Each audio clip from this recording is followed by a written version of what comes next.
Alors, je vais passer maintenant aux résultats financiers du premier trimestre 2020 et à la structure financière. Alors, évidemment, les résultats du premier trimestre 2020, ils sont marqués par la crise liée au développement du Covid-19 qui ont donné lieu à un contexte de marché inédit. Dans ce contexte, nos métiers ont réussi à maintenir leurs revenus quasi stables sur un an, vous voyez, une baisse de 3%, malgré certains éléments mécaniquement liés à l'évolution des marchés qui ont impacté les comptes du premier trimestre. Nous avons également témoigné d'une forte discipline dans la gestion de nos coûts, qui sont restés stables d'une année sur l'autre dans le même temps. La crise du Covid-19 a eu aussi un impact sur notre coût du risque, j'y reviendrai dans un instant. Ainsi, dans un contexte chahuté, nous avons maintenu une capacité bénéficiaire positive de 60 millions d'euros au premier trimestre. Cette capacité bénéficiaire étant notre résultat net publié hors éléments exceptionnels, essentiellement lié à la cession de Coface sur laquelle je vais revenir dans un instant, et lissé de l'impact d'un certain nombre de contributions réglementaires que nous payons chaque année au premier trimestre pour l'ensemble de l'année. Cela démontre la résilience de notre modèle d'activité soutenu par un bilan solide. Ainsi, notre ratio de fonds propres Core Tier 1, qui est la meilleure mesure de la solvabilité bancaire, atteint 11,4% au 31 mars 2020, soit une progression de 10 points de base, de 0,1 point, par rapport à la fin d'année 2019, et un niveau confortablement au-dessus de nos exigences réglementaires et de notre objectif. Notre situation en termes de liquidité est assurée via notre plateforme de refinancement commune avec BPCE, et notre ratio de levier à 4,5% se situe également largement au-delà des exigences réglementaires qui s'établissent à 3%. Enfin, notre structure de bilan, c'est-à-dire un bilan de courte maturité, nous permet d'être plus agile dans le contexte actuel, et cette spécificité a notamment été renforcée par la cession de nos activités de banque de détail à BPCE il y a un peu plus d'un an. Alors, pour revenir sur la Coface, comme je viens de l'évoquer au sujet de notre capacité bénéficiaire, la cession de Coface a des impacts comptables immédiats qui pèsent sur notre résultat net publié au premier trimestre 2020 à hauteur de moins 119 millions d'euros, s'agissant essentiellement de la différence entre le prix de cession de notre participation et la valeur comptable qu'elle avait dans nos livres. Il s'agit donc d'un impact négatif qui est en même temps lié à une très bonne opération stratégique, puisque nous avions annoncé que notre participation dans Coface était un actif non-cœur, avait vocation à être cédé il y a près de 10 ans maintenant. Nous avons vendu une bonne partie de notre participation, 29,5%, à un prix de 10,70 € par action, c'est-à-dire à un prix pré-crise, si j'ose dire, puisqu'avec la volatilité des marchés induite par le contexte du Covid-19, le cours de bourse de Coface est aujourd'hui plutôt aux alentours de 5 €, ce qui d'ailleurs ne reflète pas, à mon sens, la valeur de long terme de cette société. Le prix de cession favorable, donc, et par ailleurs, qui nous permet une génération de capital d'environ 15 points de base sur le trimestre via la libération d'actifs pondérés du risque pour environ 2 milliards d'euros. Sachant qu'à la finalisation de l'opération, environ 1,5 milliard d'euros d'actifs pondérés additionnels seront libérés. Ainsi, même si comptablement la cession de la Coface se traduit par une moins-value par rapport à la valeur qui était dans nos livres, elle est favorable à la fois stratégiquement et à la solvabilité de Natixis. Le processus de cession suit son cours et n'est pas remis en question par le contexte actuel, et nous espérons ainsi clore l'opération d'ici à la fin de l'année 2020 ou peut-être au début de l'année 2021. Alors, je voudrais revenir sur le Covid-19 sous différents angles, parce que ça a été évidemment un élément très important de ces derniers mois. D'abord, je voudrais vous dire que la situation de Natixis et de ses équipes dans le confinement lié au Covid-19 nous a permis de continuer à travailler sans difficulté opérationnelle, d'une manière peut-être plus favorable que certains de nos pairs, et cela est en grande partie lié au fait que nous ayons été des précurseurs en matière de travail à distance et d'outils collaboratifs. Nous avons en effet, dès 2017, mis en place un programme je dirais, dans l'ensemble de l'entreprise, appelé EASY, visant à équiper nos collaborateurs d'ordinateurs portables professionnels et avec près de 3/4 de nos collaborateurs équipés à fin 2019. Depuis 2018, nous avions également fait du télétravail une pratique courante de notre organisation, avec plus de la moitié des collaborateurs travaillant 1 ou 2 jours par semaine de leur domicile en période normale d'activité. Nous avons ainsi été en mesure de réagir très rapidement aux mesures de confinement annoncées avec la quasi-intégralité de nos collaborateurs en mesure de travailler à distance sans disruption, quelques jours seulement après la mise en place des mesures de confinement. Cette agilité nous a permis de jouer au mieux notre rôle de soutien à l'économie au travers de nos différents métiers. À titre d'exemple, à fin avril, nous avions octroyé plus de 9 milliards d'euros de financement aux entreprises depuis le début de la pandémie, dont environ 1,5 milliard d'euros de prêts garantis par l'État. Ces chiffres ne sont qu'au niveau de Natixis et sont naturellement bien plus importants au niveau du groupe BPCE, qui, à fin avril, avait notamment reçu près de 130 000 demandes de prêts garantis par l'État pour un montant global supérieur à 22 milliards d'euros. L'ensemble du groupe, et Natixis bien évidemment, est donc mobilisé pour accompagner le soutien et la relance de l'économie en mobilisant les ressources nécessaires afin de permettre à nos clients de se financer et de faire face à leurs besoins de trésorerie. C'est un moment qui est fondamental pour la relation avec nos clients. Ils ont tous, à des degrés divers, à faire face à une situation de liquidité qu'ils n'avaient pas anticipée, et c'est à ce moment-là qu'ils comptent sur leur banque pour les accompagner, ce que nos équipes ont fait de manière très engagée. Notre accompagnement et notre soutien va au-delà du simple financement. Via notre métier assurance, nous avons ainsi, par exemple, indemnisé près de 180 millions d'euros de pertes d'exploitation de professionnels de la restauration assurés contre le risque pandémique, sans néanmoins détériorer la situation financière de Natixis via un mécanisme de réassurance. Par ailleurs, notre métier paiement, par l'intermédiaire de ces fintechs, a continué de proposer des solutions innovantes et solidaires aux différents acteurs de l'économie, notamment dans les secteurs de la restauration et de la santé.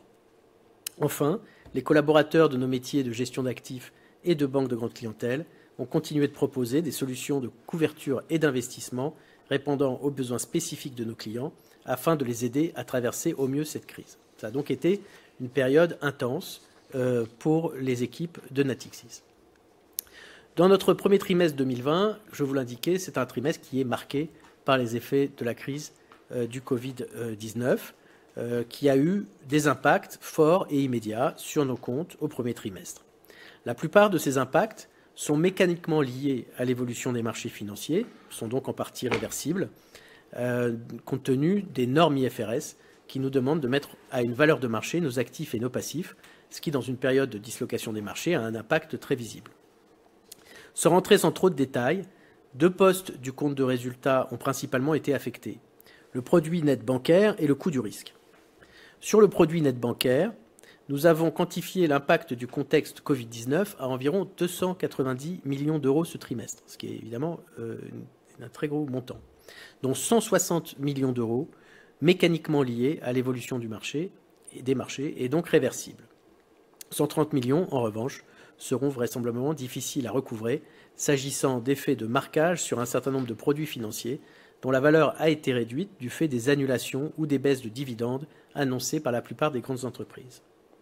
Cette situation est inédite, puisque nous parlons ici de dividendes au titre de l'année 2019, qui avait déjà été annoncé, un scénario contre lequel il est extrêmement difficile, voire de fait impossible, de se couvrir, comme cela a pu être vu dans les résultats du premier trimestre des banques françaises, traditionnellement très présentes sur les produits de dérivés actions. Sur le coût du risque, nous allons le voir un peu plus tard, l'impact estimé du contexte Covid-19 est d'environ 115 millions d'euros, sous l'effet notamment de la baisse des prix du pétrole et de l'effet plus technique lié à la norme comptable IFRS 9 qui est en vigueur depuis le 1er janvier 2018. Enfin, outre ces impacts sur le compte de résultat, notre ratio de capital a également été marqué par cette situation sans précédent. Sur les fonds propres, essentiellement via un mécanisme de mise au marché de certains portefeuilles, et sur nos actifs pondérés du risque, essentiellement via la hausse de nos encours de crédit du fait du soutien que nous avons apporté aux entreprises depuis le début de cette crise. Ainsi, notre ratio a été impacté à hauteur de 90 points de base, cette baisse ayant été plus qu'absorbée par le fait que nous ayons réintégré dans notre ratio de solvabilité le dividende au titre de 2019, décision qui nous permet ainsi d'absorber le choc de marché du premier trimestre et de continuer d'assurer le financement de l'économie et d'apporter notre soutien à la société. Nous venons de le voir, les impacts du contexte actuel, même si en grande partie réversibles en fonction de l'évolution des conditions de marché, ont été particulièrement marqués au premier trimestre, qui, pour rappel, inclut donc également les éléments exceptionnels de moins-value liés à la cession de Coface. Nous dégageons cependant une capacité bénéficiaire positive, notamment grâce à la bonne tenue de nos charges. Cette tenue de nos charges nous permet notamment d'absorber en partie la hausse marquée du coût du risque par rapport au premier trimestre 2019, coût du risque qui s'établit à un niveau élevé au premier trimestre 2020, je viens de l'indiquer, avec des effets liés au Covid-19 en particulier, et qui était à un niveau particulièrement bas au premier trimestre de l'année dernière. Alors justement, concernant le coût du risque, il se situe à 117 points de base au premier trimestre et est à 60% lié directement ou indirectement au contexte Covid-19. Il s'agit des 115 millions que je mentionnais un peu plus tôt.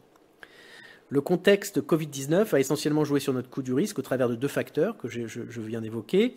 Le premier, c'est un aspect technique lié aux normes comptables IFRS 9 qui repose notamment sur des projections macroéconomiques sous différents scénarios. Un scénario optimiste de l'évolution de l'économie, un scénario central, un scénario pessimiste.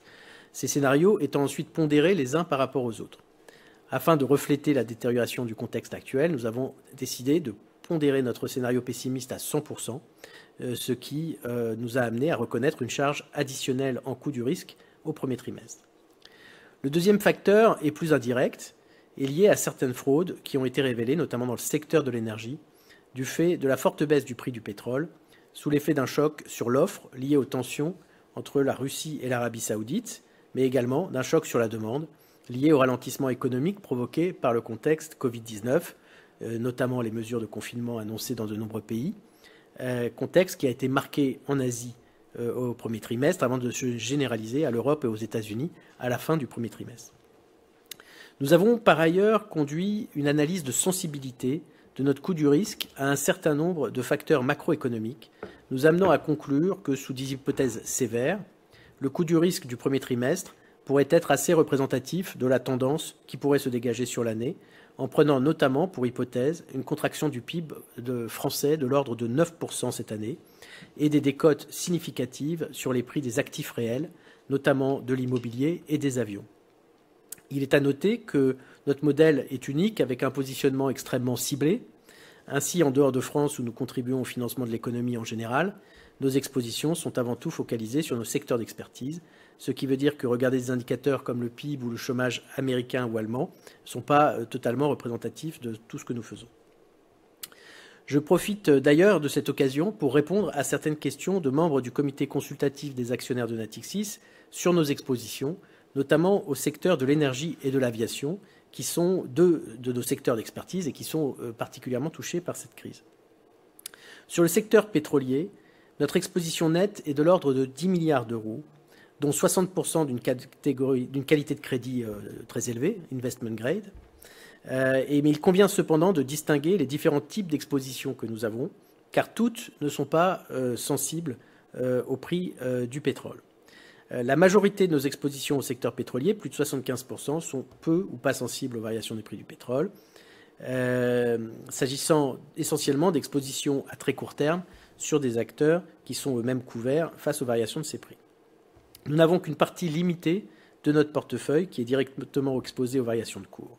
Il s'agit des producteurs indépendants et notamment aux États-Unis où les coûts de production sont plus élevés que dans les autres régions.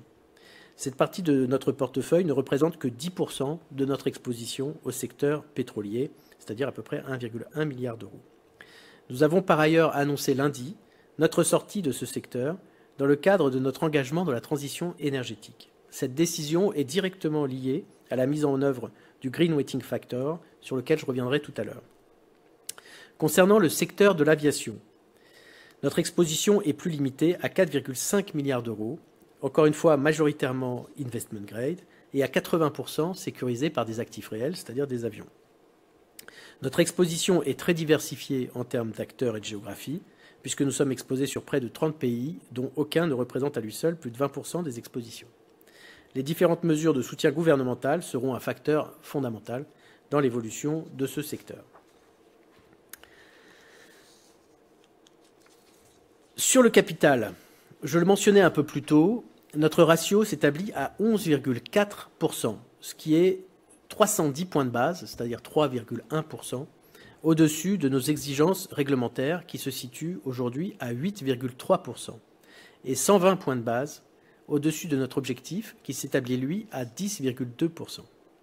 Nous avons d'ailleurs décidé d'ajuster cet objectif de 100 points de base à la baisse afin d'intégrer un changement réglementaire structurel mis en place par la BCE, la Banque centrale européenne, qui devait, dans tous les cas, avoir lieu en 2021, mais qui a été mis en œuvre par anticipation du fait du contexte. Ainsi, entre le 1er janvier 2020 et aujourd'hui, nos exigences de fonds propres Core Tier 1 ont baissé de près de 120 points de base, 100 étant structurellement liés à l'évolution de la réglementation et 20 étant plus cycliques et à la discrétion des différentes banques nationales. Pourquoi nous avons intégré cette baisse, la partie de la baisse qui est structurelle, dans notre cible de ratio, qui passe donc de 11,2% à 10,2%. Nous avons d'ailleurs, comme cette évolution est structurelle, établi cet objectif, pas seulement pour 2020, mais aussi pour 2021. C'est donc sur cette nouvelle base de ratio que nous évaluerons notre excédent de capital, et c'est donc un élément important pour revenir aussi rapidement que possible au versement de dividendes en fonction de l'évolution de la crise actuelle et dans le cadre défini par la Banque centrale européenne. En tout cas, vous le voyez, notre bilan est solide, et cela s'illustre également par notre ratio de liquidité, lui aussi au-dessus des exigences réglementaires, avec une structure de refinancement gérée conjointement avec BPCE.